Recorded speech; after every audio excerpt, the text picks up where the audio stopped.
কাইয়ুমুজ্জামান শাইখুল ইসলাম বড় হুজুর পীর কেবলা রহমাতুল্লাহ আলাইহির ছোট সাহেবজাদা আমার চাচা যান আব্দুল্লাহ সিদ্দিকী চাচা যান গত রাত্রে তিনি ইন্তেকাল করেছেন। আজকে শুক্রবার, জুম্মার পরে ওনার জানাজা, 3টের সময় জানাজা। আমার চাচাজান হুজুর ফুরফুরা শরীফে মানুষ গেলে মসজিদে যখন নামাজ হয় অনেকে দেখা যায় মসজিদে এই মাজারে জিয়ারত করছে, উনি খুব রাগারাগি করতেন। মহিলারা যদি বেপরদা ঘোরাঘুরি করে উনি কিন্তু খুব বকাবকি করতেন। তো এইসব হুজুর কেবলারা দুনিয়া থেকে চলে যাচ্ছেন, কথা বুঝলেন। আমরা এক একটা করে কি বলে আমাদের গার্জিয়ান হারিয়ে ফেলছি, আমাদের অভিভাবক হারিয়ে ফেলছি, কথা বুঝতে পারছেন। আল্লাহ পাক হুজুর কেবলাকে জান্নাতুল ফেরদাউস দান করেন, বলুন আমিন। আমার প্রাণপ্রিয় চাচা যান কাইয়ুমুজ্জামান গদ্দিনশীন পীর ফুরফুরা শরীফ দাদা হুজুর রহমাতুল্লাহ আলাইহির গদ্দিনশীন কায়েম মাকাম কাইয়ুমুজ্জামান শাইখুল ইসলাম বড় হুজুর পীর কেবলা রহমাতুল্লাহ আলাইহির ছোট সাহেবজাদা আমার চাচা যান আব্দুল্লাহ সিদ্দিকী চাচা যান গত রাত্রে তিনি ইন্তেকাল করেছেন। আজকে শুক্রবার, জুম্মার পরে ওনার জানাজা, 3টের সময় জানাজা।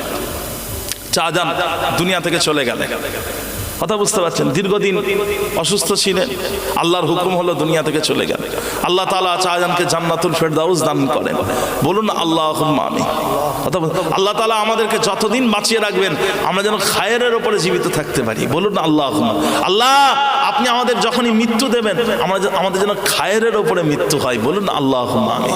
মৃত্যু তো ওটাই উত্তম যে মৃত্যুটা ঈমানের সাথে হয়ে যায়, ঈমানের সাথে যে মৃত্যু হয়ে যায় ওই মৃত্যুটাই তো উত্তম মৃত্যু। আল্লাহ যেন আমাদের ঈমানের সাথে মৃত্যু দেন, বলুন আমিন। আমার চাচাজান হুজুর ফুরফুরা শরীফে মানুষ গেলে মসজিদে যখন নামাজ হয় অনেকে দেখা যায় মসজিদে এই মাজারে জিয়ারত করছে, উনি খুব রাগারাগি করতেন। মসজিদের জামাত হচ্ছে, তোমরা জামাত ছেড়ে দিয়ে জিয়ারত করছে কেন? মানুষকে খুব রাগারাগি করে। আগে জামাত, তারপরে জিয়ারত, কথা বুঝতে পারছেন। প্যারে হাজিরিন, জিয়ারতটা আপনি অন্য সময় করে দিতে পারবেন, জামাতটা আর পাবেন নাকি? জামাত আর পাবেন না। সুতরাং আবার মহিলারা যদি বেপরদা ঘোরাঘুরি করে উনি কিন্তু খুব বকাবকি করতেন। তো এইসব হুজুর কেবলারা দুনিয়া থেকে চলে যাচ্ছেন, কথা বুঝলেন। আমরা এক একটা করে কি বলে আমাদের গার্জিয়ান হারিয়ে ফেলছি, আমাদের অভিভাবক হারিয়ে ফেলছি, কথা বুঝতে পারছেন। আল্লাহ পাক হুজুর কেবলাকে জান্নাতুল ফেরদাউস দান করেন, বলুন আমিন।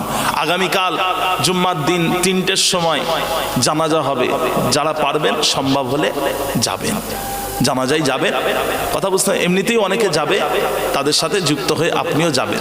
আল্লাহ তাআলা সকলকে যাওয়ার তৌফিক দেন, বলুন আমিন। প্যারে হাজিরিন, যে কথা আমি বলতে বলতে এদিকে এলাম যে আপনি আল্লাহর নিদর্শন দেখে আল্লাহকে চিনে নেন। অনেকে বলে যেটা দেখবো সেটাই বিশ্বাস করব। তুমি বাতাসকে দেখতে পাও? বাতাসকে আপনি দেখতে পান? বাতাস দেখতে পান না তো, তাহলে বাতাস অনুভব করেন তো? আল্লাহকে দেখতে পাবেন না, আল্লাহকে অনুভব করতে হবে। আল্লাহর নিদর্শন দেখে আল্লাহকে চিনতে হবে।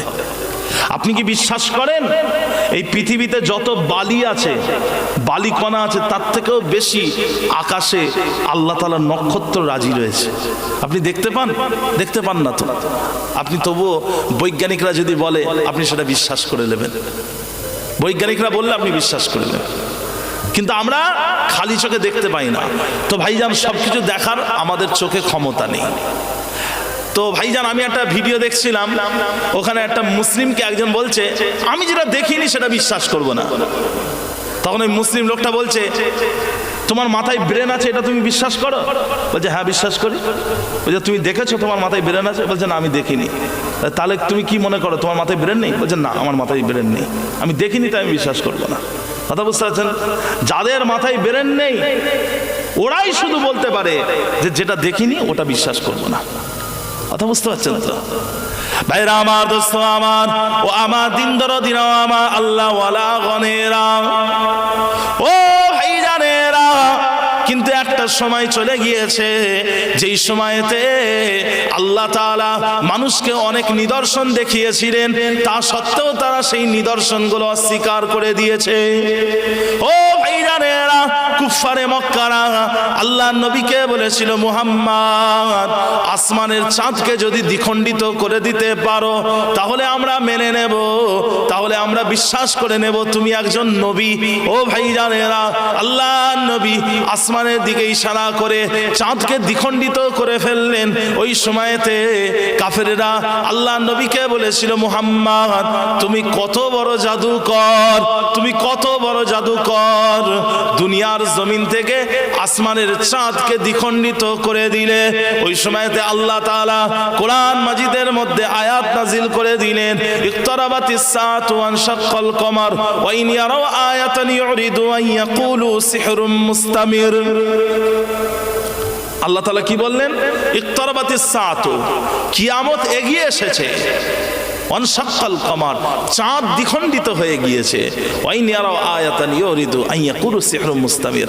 যখন তারা কোনো নিদর্শন দেখে অর্থাৎ মুজিজা দেখে তারা মুখ ঘুরিয়ে নেয় এবং তারা বলে এটা তো চিরাচরিত জাদু। আল্লাহ নবী যেগুলো দেখাতেন মুজিজা, কাফেররা কি বলতো? কাফেররা বলতো এটা তো জাদু। কথা বুঝতে পারছেন ভাইরা আমার, দোস্ত আমার, ও আমার দিন দরদিরা, আমার আল্লাহ ওয়ালা গনেরা, আমার আপনার নবী পাককে 3 বছর কুফফারে মক্কারা বন্দী করে রেখে দিয়েছিল। 3টে বছর মুসলমানরা বন্দী ছিলেন শিয়াবে আবু তালিব নামক জায়গায়। মুসলমানরা 3 বছর বন্দী ছিল। ও ভাইয়ারেরা, ও আমার নবী পাকের উম্মত উম্মতিরা, প্রথম বছরে তিনারা যে ছাগলগুলো পুষতেন ওই ছাগলের গোশত খেয়েছেন, আর দ্বিতীয় বছরে খাবার পাননি, ছাগলের চামড়া, গাছের লতা পাতা খেয়ে জীবন যাপন করেছিলেন। 3 বছর মুসলমানরা বন্দী ছিল। সাহাবারা গাছের পাতা খেয়ে জীবন যাপন করেছেন। ছাগলের যেরকম মল হয় তো সাহাবাদের ওই রকম মল হতো। কথা বুঝতে, এটা হাদিসের মধ্যে আছে তাই বলছি। কিরকম অবস্থা হয়েছে বলেন তো? ছাগলের যেরকম মল হয়, ছাগল ঘাস খায় তো মুসলমানদের এরকম হচ্ছিল, কারণ খাবার জন্য তো কিছু পাননি, গাছের পাতা ছিঁড়ে খেয়েছে। এবার আপনি বলবেন কেন খাবার পাননি কেন? তার কারণ হচ্ছে শিয়াব মানে হচ্ছে পাহাড় দিয়ে ঘেরা জায়গা, চারিদিকে পাহাড়, আর এই পাহাড়ের মাঝে মাঝে যেখানে ফাঁকা ছিল ওইগুলোতে কাফেরেরা কি করেছিল? কড়া পাহারা দিয়ে রেখে দিয়েছিল। 3 বছর বন্দী ছিল মুসলমানরা। কথা বুঝতে পারছেন? বাইরে বেরোনোর কোনো লাইন নেই।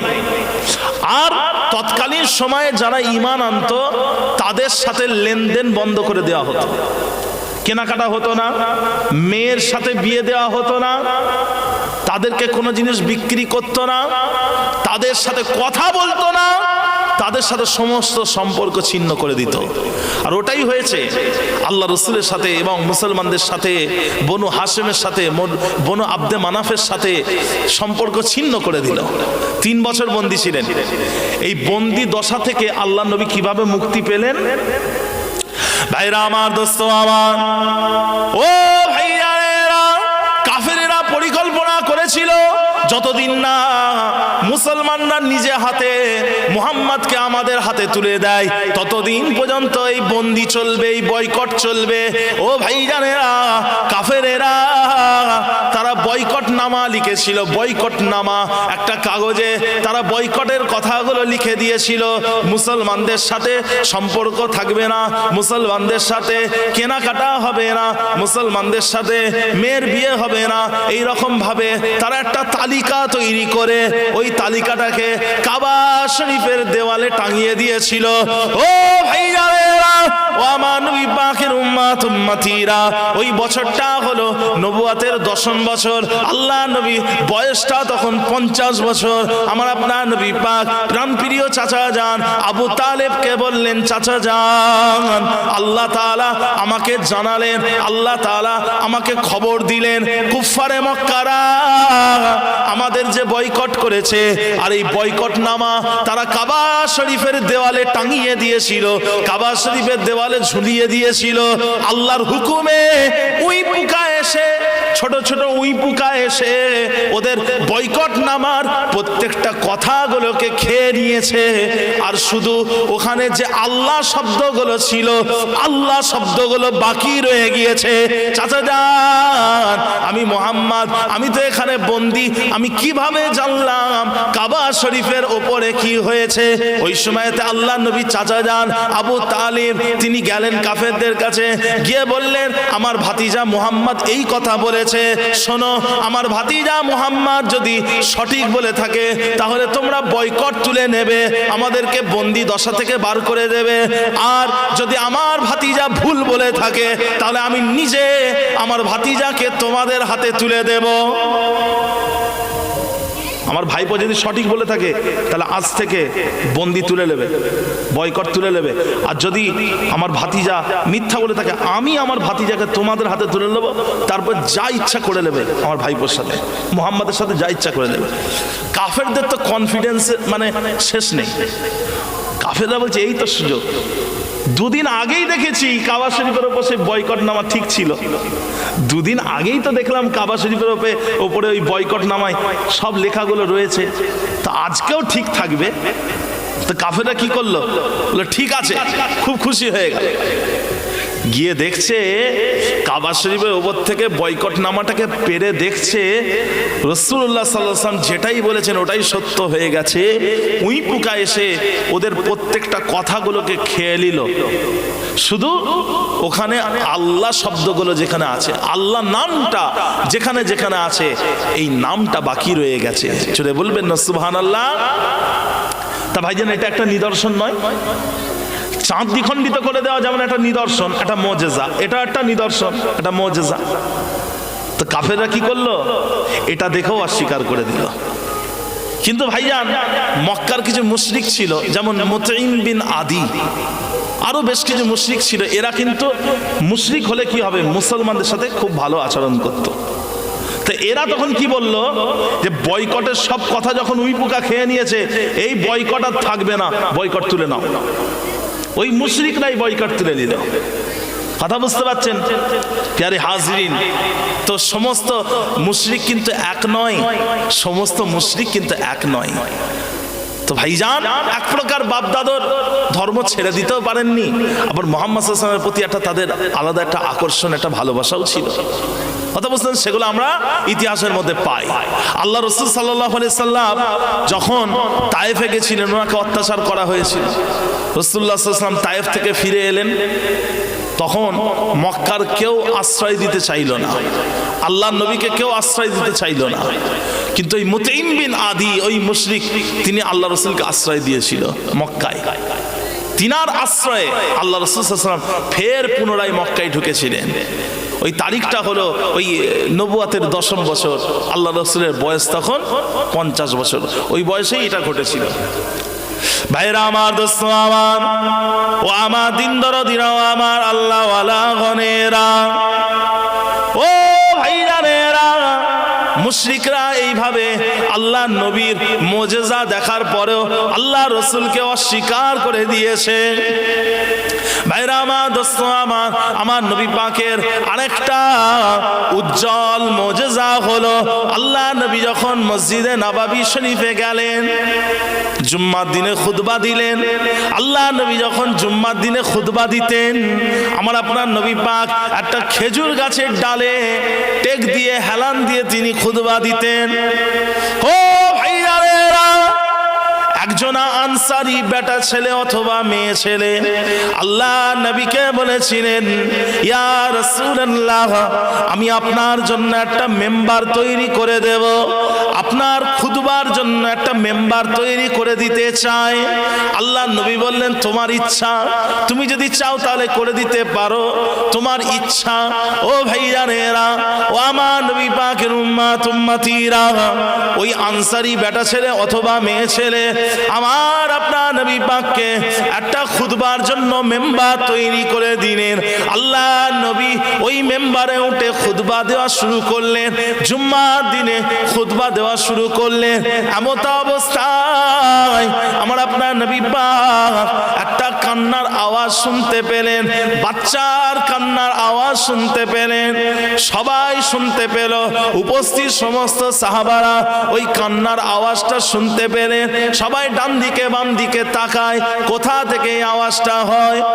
ও ভাইয়ারেরা, অবশেষে সবাই দেখতে পেলেন ওই যে মরা খেজুর ডাল, যে খেজুর ডালে আল্লাহ নবী হেলান দিয়ে খুতবা দিতেন, টেক দিয়ে খুতবা দিতেন, ওই মরা খেজুর ডালটা আল্লাহ নবীর বিরহ যন্ত্রণায় কাঁদতে লেগেছে। ওই যে মরা খেজুর ডাল আল্লাহ রাসূল ওটাকে দূরে করে দিয়েছিল, কারণ মেম্বার চলে এসেছে আর ওটা তো দরকার নেই, ওই জন্য দূরে করে দিয়েছে।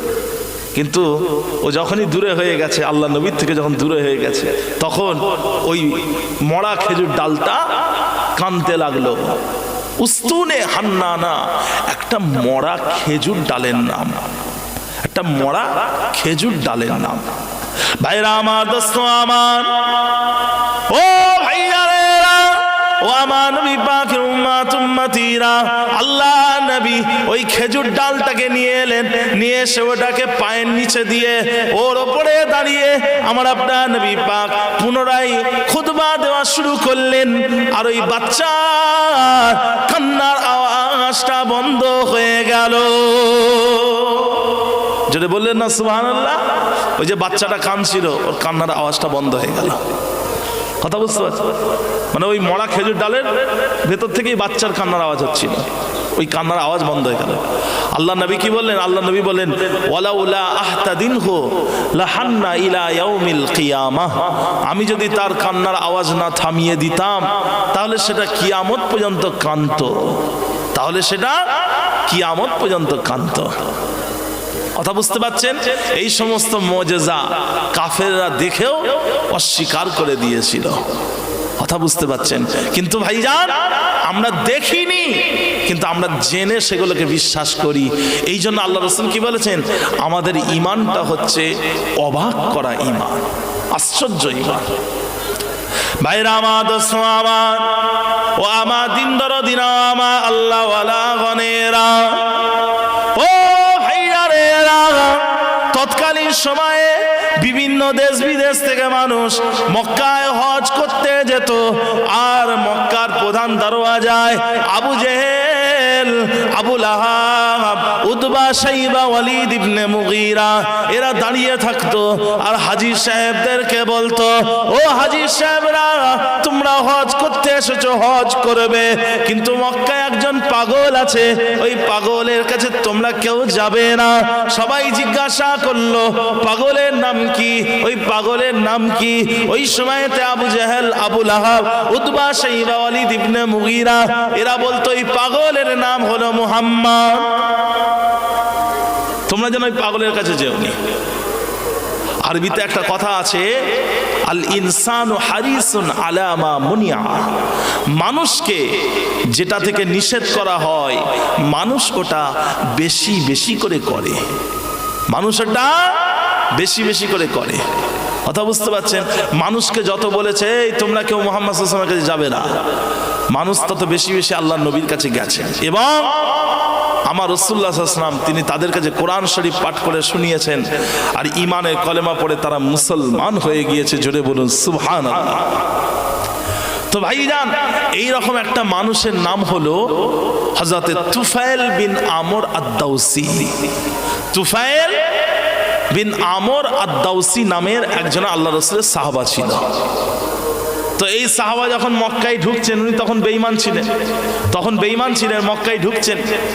আবু জেহেল বলল, ও তুফাইল বিন আমর আদ-দাউসি, অনেকেই তো ঈমান এনে মুহাম্মাদের কথাই পাগল হয়ে গিয়ে নিজের ধর্ম ছেড়ে দিয়ে মুহাম্মাদের কথাই পাগল হয়ে গিয়ে মুহাম্মাদের ধর্মকে মেনে নিচ্ছে। তবে তুফাইল বিন আমর আদ-দাউসি, তুমি একটা সম্ভ্রান্ত পরিবারের ছেলে, তোমার পরিবারের একটা নাম আছে, ডাক আছে, তুমি হচ্ছে দৌস গোত্রের মানুষ, তুমি একজন কবি, বিশ্ববিখ্যাত তুমি একজন কবি। তো আমরা চাই না যে তুমি নিজের ধর্ম ছেড়ে দিয়ে মুহাম্মাদের ধর্মকে মেনে নাও। তো সুতরাং মনে রাখবে, মক্কায় একজনা কবি আছে যার কবিতা শুনে মানুষ পাগল হয়ে যায়। ওই কবির কাছে তুমি যেন যেওনি।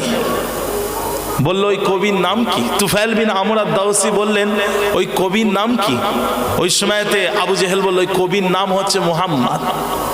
তো ভাইজান তুফাইল বিন আমর আদ-দাওসী কি করলেন, তুলো নিয়ে কানের মধ্যে ঢুকিয়ে উনি তাওয়াফ করতে লাগলেন, যাতে করে আল্লাহর নবীর কথা ওনার কানের মধ্যে প্রবেশ না করে। তাওয়াফ করতে করতে করতে করতে ওনার হঠাৎ করে মনে হয়েছে যে মুহাম্মদ সাল্লাল্লাহু আলাইহি ওয়াসাল্লাম কেমন কবিতা বলে, কত বড় কবি, কত বড় কবি, আমার থেকেও বড় কবি। কারণ তুফাইল বিন আমর ছিলেন দাউস গোত্রের সব থেকে বড় কবি, তা আমার থেকেও বড় কবি। তো তুফাইল বিন আমর আদ-দাওসী কি করলেন, কানের তুলোগুলো বার করে ফেললেন, বার করে আল্লাহ রসুলের কাছে হাজির। ইয়া রাসূলুল্লাহ, আপনার ব্যাপারে মানুষ এই বলে, আপনি নাকি পাগল।